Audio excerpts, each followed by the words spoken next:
सोच के देखिए, हर जीवित चीज के अंदर एक नदी बहती है, खून की नदी।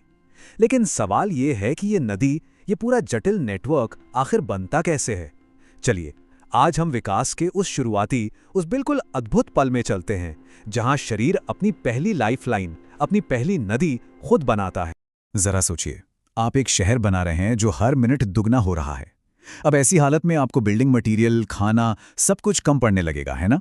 बस यही चैलेंज एक बढ़ते हुए भ्रूण के सामने होता है। उसको जिंदा रहने और ग्रो करने के लिए एक सप्लाई चेन चाहिए, और वो भी फटाफट। अच्छा, तो इस पूरी कहानी को समझने के लिए हम 5 हिस्सों में बात करेंगे। सबसे पहले, खून की पहली बूंद कहाँ से आती है। फिर उसको पहुंचाने के लिए सप्लाई लाइनें यानी नसें कैसे बनती हैं। इसके बाद हम देखेंगे कि ये पूरा सिस्टम एक जगह से दूसरी जगह मूव कैसे करता है, और अगर इसके ओरिजिनल ब्लूप्रिंट में ही कोई गलती हो जाए तो उसका क्या असर होता है। और आखिर में हम इसकी हजारों साल पुरानी इवोल्यूशनरी लेगेसी पर भी नजर डालेंगे। तो चलिए शुरू करते हैं पहले हिस्से से, खून की सबसे पहली बूंद। सब कुछ एक बहुत ही बेसिक सवाल से शुरू होता है कि जीरो से, मतलब कुछ भी नहीं से, आप कुछ कैसे बनाते हैं। एक भ्रूण के लिए ये उसके वजूद का सवाल है। ये एक तरह से जिंदा रहने की पहेली है, राइट? सोचने वाली बात है। बिना पंप यानी दिल के सर्कुलेशन कैसे होगा, बिना फेफड़ों के ऑक्सीजन कैसे मिलेगी। इसका जवाब एक ऐसे प्रोसेस में छिपा है जो जिंदगी के बिल्कुल शुरुआती लम्हों में ही एक्टिवेट हो जाता है। और इस कमाल के प्रोसेस का नाम है हीमैटोपोएसिस। अब ये थोड़ा टेक्निकल लग सकता है, पर इसका मतलब बड़ा सीधा सा है, खून बनाना। ये एक बायोलॉजिकल प्रोग्राम की तरह है जो कुछ खास सेल्स को जैसे जगाता है और उन्हें ऑर्डर देता है कि शरीर की पहली लाल और सफेद कोशिकाएं बनाएं। सच कहें तो ये भ्रूण का पहला लाइफ सेवर है। ठीक है, तो खून तो बन गया, लेकिन वो अभी कहीं जा नहीं सकता, अकेले तो बिल्कुल नहीं। अब जरूरत है उन नसों की, उन पाइपलाइनों की जो इस खून को हर बढ़ते हुए कोने तक पहुंचा सकें। और नेचर के पास ना इसके लिए एक बहुत ही क्लेवर सोल्यूशन है। मिलिए सेल से हिमांगियोब्लास्ट। ये डेवलपमेंट की दुनिया का, समझ लीजिए, एक मल्टीटास्कर है। ये एक ऐसे मोड़ पर खड़ा है जहां से दो बिल्कुल अलग रास्ते निकलते हैं। एक रास्ता इसे नस की दीवार बना सकता है, मतलब पाइप का हिस्सा, और दूसरा रास्ता इसे उस पाइप के अंदर बहने वाला लिक्विड यानी एक ब्लड सेल बना सकता है। सोचिए, एक ही सेल दो काम, इससे ज्यादा एफिशिएंट भला क्या होगा। तो ये प्रोसेस काम कैसे करता है, देखिए। ये हीमांजियोप्लास्ट भ्रूण के शुरुआती न्यूट्रिशन सोर्स यानी योक सैक में ब्लड आइलैंड्स नाम की छोटी छोटी कॉलोनियों में जमा हो जाते हैं। इनको आप ना छोटी छोटी पॉपअप फैक्ट्रीज की तरह इमेजिन कर सकते हैं। कॉलोनी के जो बाहरी सेल्स हैं वो बन जाती हैं पाइप की दीवार, और जो अंदर के सेल्स हैं वो बन जाते हैं खून। है ना कमाल की चीज? मतलब कंटेनर और उसके अंदर का सामान दोनों एक साथ एक ही जगह बन रहा है। अच्छा, एक बार जब ये शुरुआती नसें बन जाती हैं तो नेटवर्क 2 तरीकों से फैलता है। पहला है वैस्कुलोजेनेसिस।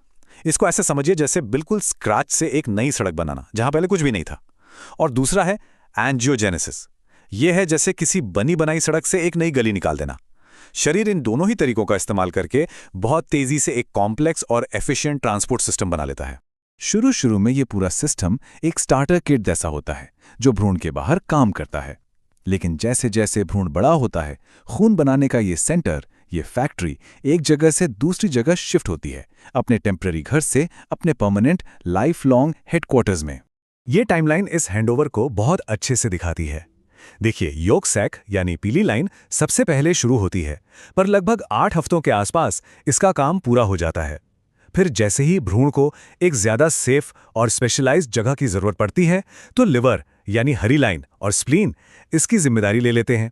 और फिर देखिए, जन्म के ठीक आसपास बोन मैरो यानी नीली लाइन अपना काम शुरू करता है और फिर पूरी जिंदगी के लिए खून बनाने का मेन सेंटर बन जाता है। सिर्फ फैक्ट्री ही नहीं बदलती, प्रोडक्ट भी बेहतर होता जाता है। शुरुआती हीमोग्लोबिन एक स्टार्टर वर्जन जैसा है, लेकिन जब लिवर इस काम को संभालता है तो वो बनाता है फीटल हीमोग्लोबिन। ये एक बहुत ज़रूरी अपग्रेड है, क्योंकि ये माँ के खून से ऑक्सीजन खींचने में कहीं ज़्यादा एक्सपर्ट होता है।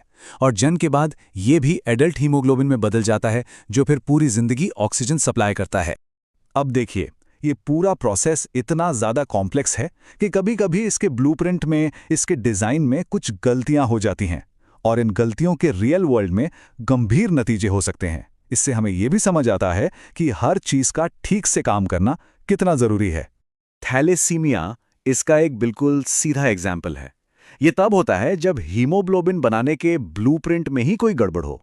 मतलब अगर हीमोग्लोबिन की चेन ठीक से नहीं बनती तो शरीर हेल्दी रेड ब्लड सेल्स नहीं बना पाता, जिससे आगे चलकर सीरियस हेल्थ प्रॉब्लम्स होती हैं। ये हमें बताता है कि ये प्रोसेस कितना सटीक होना चाहिए। और याद है एंजियोजेनेसिस, नई नसों का बनना? जब ये प्रोसेस आगे चलकर सही टाइम पर बंद नहीं होता तो इसका नतीजा हो सकता है हेमांजियोमा। ये आमतौर पर हार्मलेस होते हैं, नुकसान नहीं पहुंचाते, लेकिन ये एक विजुअल रिमाइंडर है इस बात का कि नसों के बनने का बैलेंस कितना नाजुक है। अगर कम बनी तो ग्रोथ रुक जाएगी, और अगर बहुत ज्यादा बन गई तो भी प्रॉब्लम्स हो सकती हैं।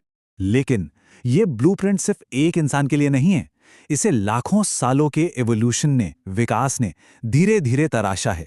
और इसी में इस बात का क्लू छिपा है कि कैसे कुछ इंसानों ने सबसे मुश्किल माहौल में जिंदा रहने के लिए इस पूरे सिस्टम को ही अडैप्ट कर लिया, बदल डाला। और ये सुराग हमें एक ऐसी जगह ले जाता है जिसके बारे में सुनकर हैरानी होगी। रिसर्च ये बताती है कि तिब्बतियों की कम ऑक्सीजन में जीने की जो कमाल की क्षमता है, उसका राज हमारे एक बहुत पुराने रिश्तेदार डेनिसोवन से विरासत में मिले डीएनए में हो सकता है। सोचिए, ये एक ऐसी कहानी है जो हजारों साल और कई अलग अलग इंसानी प्रजातियों तक फैली हुई है। तो ये काम कैसे करता है? सुनने में थोड़ा उल्टा लगेगा, पर ज्यादा ऊंचाई पर तिब्बती लोगों में असल में हीमोग्लोबिन का लेवल कम होता है।